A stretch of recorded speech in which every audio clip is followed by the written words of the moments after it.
Hi sweethearts, I've had a really long time over the course of my life to think about what really makes a good tarot reading and what could provide the most help and the most scope for illumination on someone's journey. And that's really what I wanted to talk about today, although I'm probably going to talk about it kind of ham-fistedly, but I'm going to give it my best shot. The first thing I wanted to mention was that I think there are, give or take, and obviously dependent upon the situation, some key ingredients that really help a tarot reading to pop and give it the most scope for empowering the querent and making the querent feel like they really know their options and that they have some options and that there are things that they can do to kind of move the situation along positively. When you're designing a spread or thinking about what kind of spread you might want to use for a querent's needs, and what you want to kind of tackle and how you want the reading to help the querent, I'd advise thinking about certain things like, is there a point of inspiration in the spread? Is there a card or two cards maybe that deal with helping the querent to actually expand their sense of what's possible or get a firm grasp on what their options actually are? Also, does it confirm what's going on at the moment? I like to start my readings with a core card, and the core card is kind of like the snapshot card. It kind of takes a look at what's going on right now in the moment, the mindset and circumstances at the time of the reading, and that really just gives us a point on the map from which to navigate to wherever the querent might want to go. So, you know, before we can work out where we're going to go on a map, we kind of need to know where we are. That's where I'm coming from with the core card. And I think it can really help.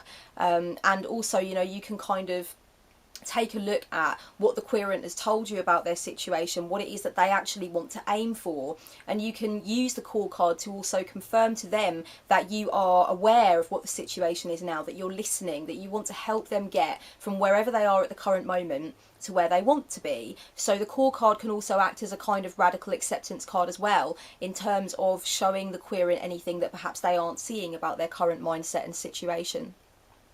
And that's another thing that I wanted to mention in terms of designing helpful spreads. Quite often I use what I like to call the unconscious card, although I sometimes refer to it as a blind spot card.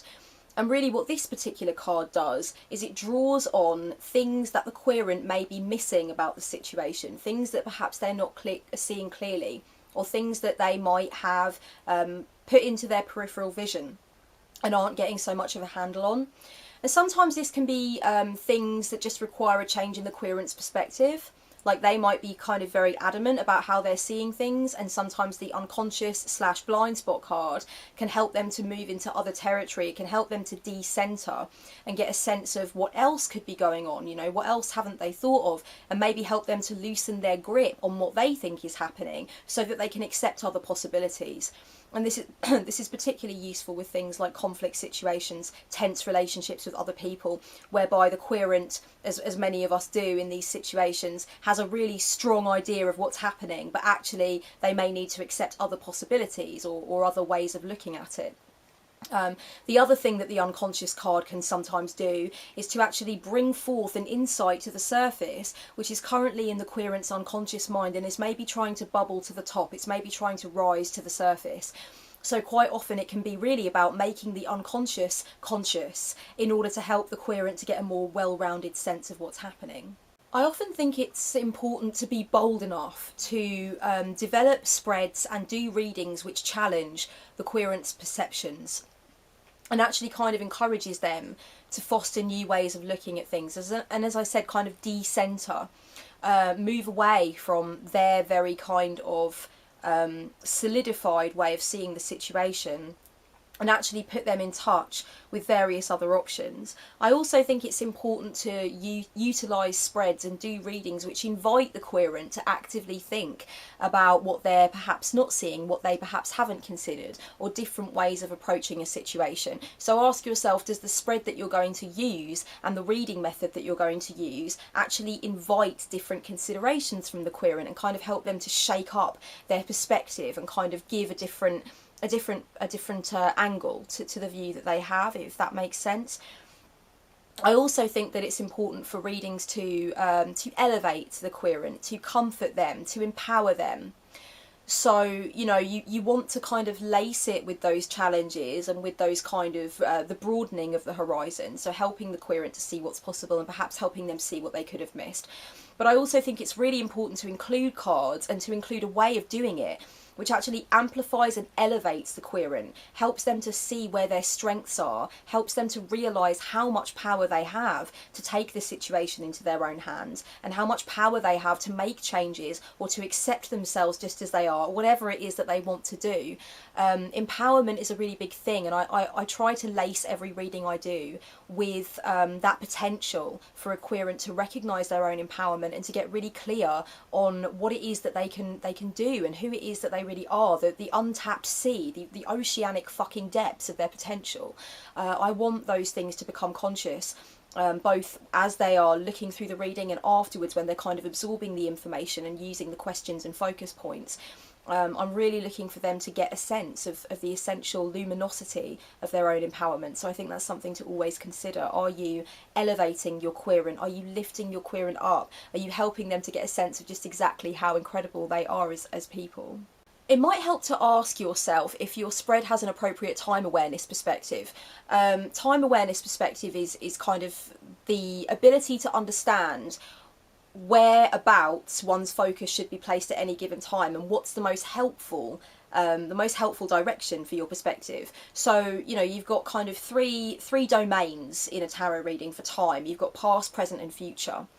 And depending on the needs of the querent and depending what they want to get out of the reading and what it is that they're actually trying to do, what it is that they're trying to kind of confirm or click into place for themselves, you'll have a different time awareness perspective. So for me, an inner child reading will quite often be focused primarily on the past. And what we're doing is we're looking at unraveling the messages from the past and the experiences of the past and then bringing the wisdom into the present, and kind of I'm helping the querent to sit with their kind of expanding knowledge of what happened to them in childhood and how that's affected them, and actually bringing that wisdom into the present moment and doing something with it. So the time perspective awareness will be mostly based in the past. It will be past oriented, if you will.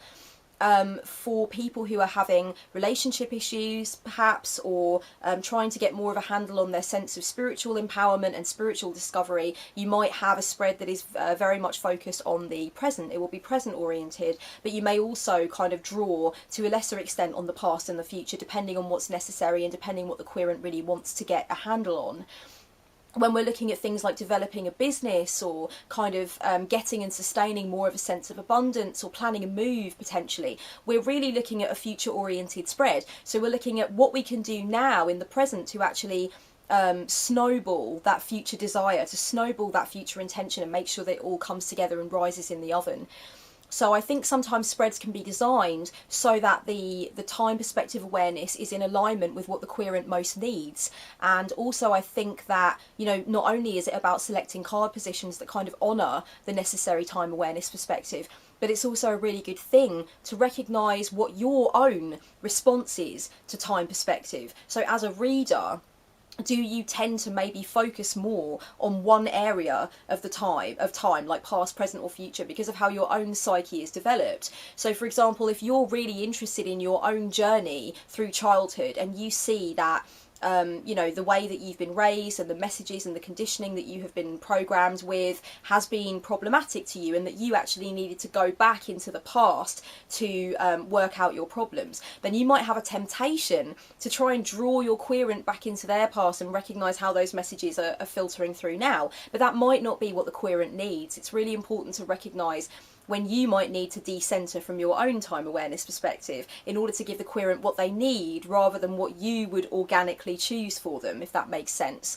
So time awareness perspective is something that I am big on, and I like to kind of assess it according to each querent's individual needs and make sure that I put something together that kind of fits their narrative and what's necessary for them.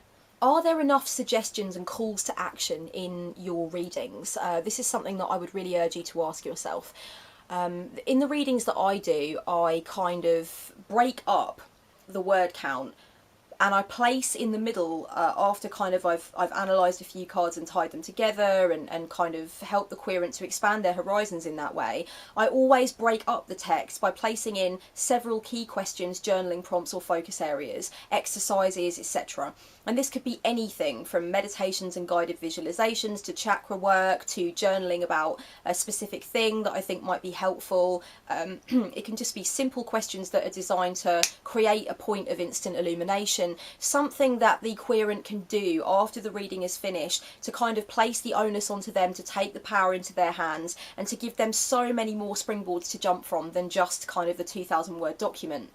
I kind of want to have that be the first stepping stone, and then for them to move on from there and actually branch out and create their own system of network, you know, a network of veins of discovery that they can continue with long after the reading is finished. I often say a tarot reading is the beginning, not the end. And I think that's where the new paradigm of tarot reading is really coming from. This idea that a tarot reading is an instigation. It's an instigation of power. It's an instigation of illumination. It's not like, I need to know what the answer is to this. I'll go to a tarot reader and they'll shut the book on that particular thing.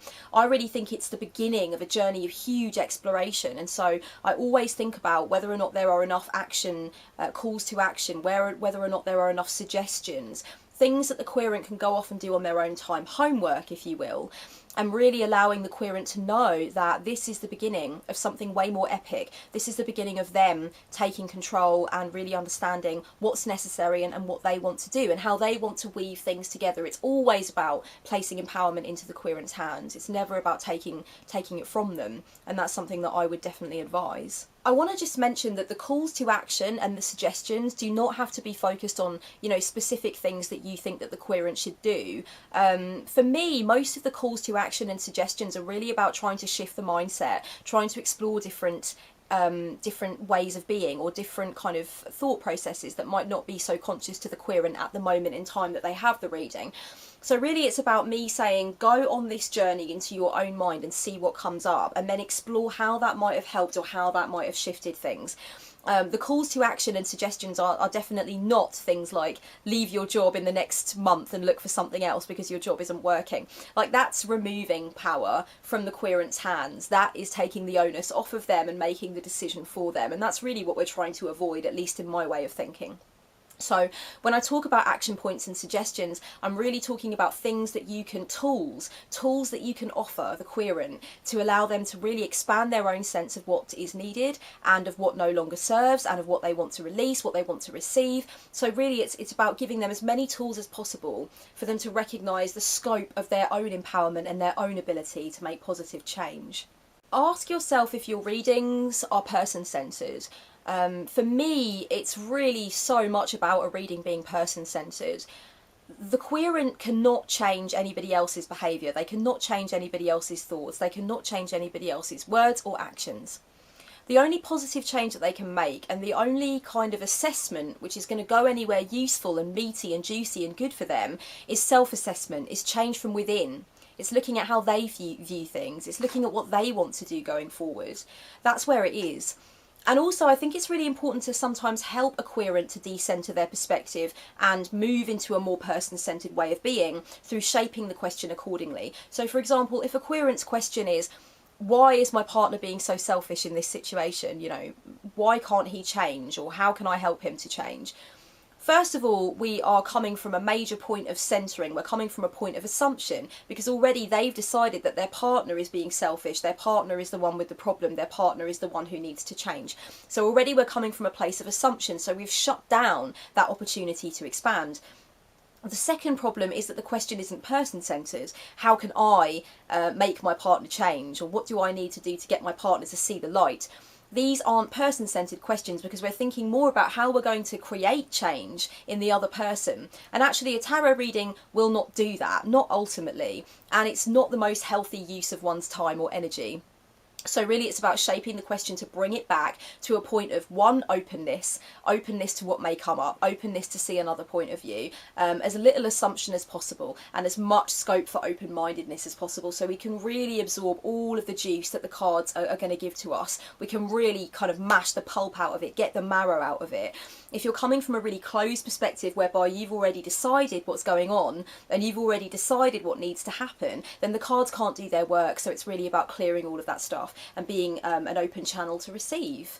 You know, a reader is an open channel to receive the information, but the querent needs to be the same. The querent needs to be as clear and as willing to try and absorb what comes forward, and as willing to accept the possibility of what comes forward as possible. And shaping the question also permits a reader to really bond with their own ethical guidelines and refuse to be separated from their ethical guidelines. So one of my ethical guidelines is that I don't read for absent third parties. I much prefer a reading which is about dynamics between people to be centered firmly on the querent, on what they want to do, on how they perceive it, on how they can shift their perception of it, on how they can make positive change with it.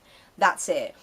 I'm not interested in analysing the psyche or the problems or the perspective of somebody who has not come to me for a reading. I don't think that's ethical, but I also don't think that's helpful. I just can't see where that would go that would be as intensely helpful as giving an incredibly person-centred reading whereby all the tools, all the love, all the focus is on the querent and is on placing power into their hands.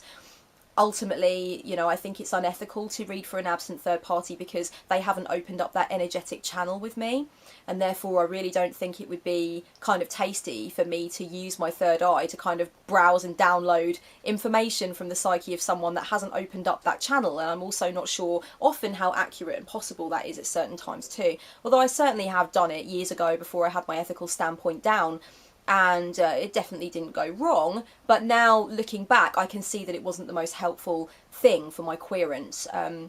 I really think person-centered is the way to go. So really, if you're a reader and you're watching this video to kind of glean information or ideas or inspiration on how you can improve, I would say just take a look at how person-centered your spreads are and ask yourself from a personal perspective, is it important to you to have the reading be as person-centered as possible? Because I would really say everybody's ethics are different, and what's really important is that you get your ethics as clear in your own mind and as solidified in your own mind as possible. Like, don't take another reader's word for it.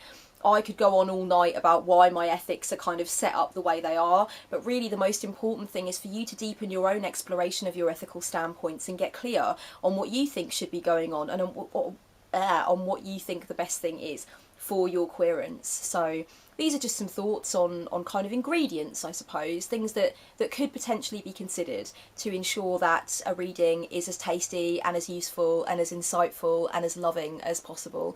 And I hope these thoughts have been helpful. Much love, guys. Blessed be.